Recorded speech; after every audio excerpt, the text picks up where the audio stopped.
Hello and welcome everyone. গত ক্লাসে আমরা শিখেছিলাম কিভাবে একটা সেলের মধ্যে অটো নাম্বারিং করতে হয় এবং নাম্বারটার পজিশনিং কিভাবে ঠিক করতে হয় সেটা আমরা শিখেছিলাম।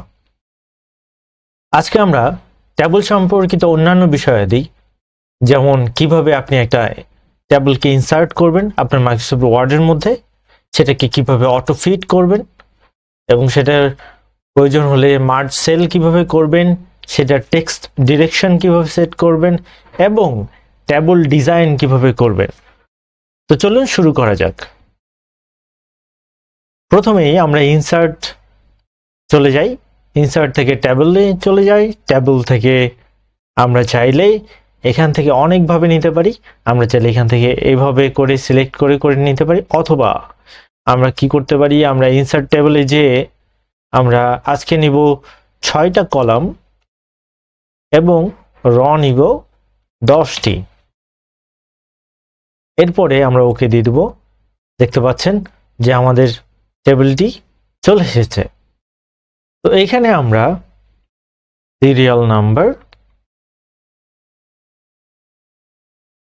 নেম এবং তার working hour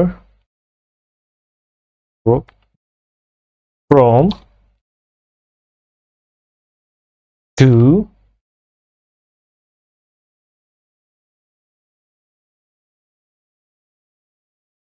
total working hour সবটা আমরা এখানে দিতে চাই। ঠিক এরকম আপনারা দেখতেই পাচ্ছেন আমি এখানে ইনপুট দিয়ে দিয়েছি। গত ক্লাসের রিক্যাপের জন্য আমি আরেকবার বলে দিই, এই নাম্বারটাকে আমরা কিন্তু এখান থেকে ইনসার্ট করেছি। আপনি চাইলে এই ভিডিওর ডেসক্রিপশনে লিঙ্কটা পেয়ে যাবেন। ওকে, তাহলে এবার আমরা এই সিম্পল টেবলটাকে ঠিক এরকম একটা টেবলে রূপান্তর করতে চাই। চলুন দেখে নেওয়া যায় কিভাবে সেটা করতে হবে। প্রথমত দেখুন, এই টেবিলটাতে আমাদের যে এক্সট্রা কিছু সেল আছে এগুলোকে আমরা ডিলিট করতে চাই। তাহলে আমরা রাইট বাটনে ক্লিক করব, এখান থেকে আমরা ডিলিট সেলে যাব এবং ডিলিট এন্টায়ার র। এই যে আপনারা দেখছেন এগুলো হচ্ছে র, আর এই পাশের এগুলোকে বলে কলাম, এগুলোকে বলে কলাম। এখন খেয়াল করুন,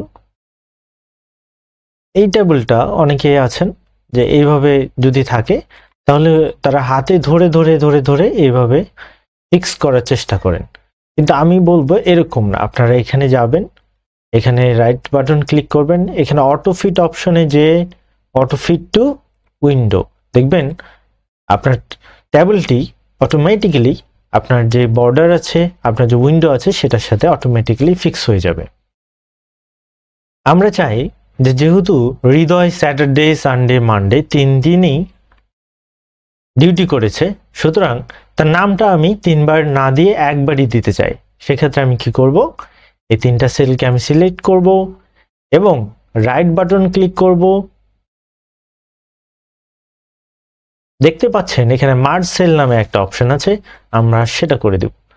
এবার দেখুন এই 3টা সেল মিলে কিন্তু একটাই সেল হয়ে গেল। এখন আমি হৃদয়ের একটা নাম কেটে দিলাম। এখানেও সিমিলারলি আরিফুদ্দৌলাকে আমি সিমিলার ওয়েতে মার্জ সেল করে দিলাম এবং আরিফুদ্দৌলার বাকি দুটো নাম কেটে দিলাম। এবার খেয়াল করুন, আমরা এটাকে যেভাবে দেখছি ইট ইজ ওকে, অনেকটাই ওকে, বাট আমরা যদি আরো একটু সুন্দরভাবে এটাকে রিপ্রেজেন্ট করতে চাই, যেমন আমরা এই টেক্সটটাকে হয়তো হৃদয় আহমেদকে আমরা লম্বালম্বিভাবে দিতে চাই, সেক্ষেত্রে আমরা কিভাবে সেটা করতে পারি। ধরুন আমি এই দুটোকে সিলেক্ট করে নিলাম। এবার আমি টেক্সট ডিরেকশনে রাইট ক্লিক করে টেক্সট ডিরেকশনে যাব। এখানে দেখছেন যে এখানে টেক্সট ডিরেকশনের বেশ কয়েকটা অপশন আছে, আমরা হয়তো এইটা সিলেক্ট করে নেব। যেহেতু আমার ভিউয়ার রাইট সাইডে থাকে, সুতরাং আমি টেক্সটটাকে এইভাবে নেব। ওকে করে দিলাম, দেখতেই পাচ্ছেন। কিন্তু খেয়াল করুন এখানে কিন্তু আমাদের নামটা ভেঙে আসছে। এখন আমরা টেবিলের সাইজটা যদি একটু বাড়াতে চাই, এভাবে বাড়ালে দেখছেন যে একটা বেড়ে আসছে, কিন্তু আমরা এভাবে করতে চাই না। আমরা চাই যে পুরো সেলটাই যেন, পুরো টেবিলটাই যেন একই সাথে বড় হয়। আমরা কি করব, আমরা যাব টেবিল লেআউট, এখান থেকে দেখতে পাচ্ছেন হাইট নামে একটা অপশন আছে। আমরা হাইটের এখানে জাস্ট এই যে আপার অ্যারোটা আছে এটাতে ক্লিক করতে যদি থাকি, দেখতেই পাচ্ছেন আমাদের টেবিলটি কিন্তু খুব সুন্দর করে ইউনিফর্মলি এটা কিন্তু অনেকটাই সুন্দরভাবে সেজে গেছে। এইবার আমরা এটাকে সিলেক্ট করব এবং এই মিডল বাটনটাতে ক্লিক করে দেব।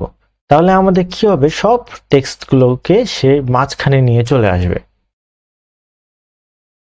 এবার আমরা চাই এই টেবিলের একটা ডিজাইন দিতে, একটা সুন্দর ডিজাইন দিতে। আমরা কি করব, আমরা এই টেবিলটাকে সিলেক্ট করব এবং এই যে উপরে দেখতে পাচ্ছেন টেবিল ডিজাইন, এখানে যাব এবং এইখান থেকে আমাদের কিছু টেবিল ডিজাইনের প্রিসেট দেওয়া আছে।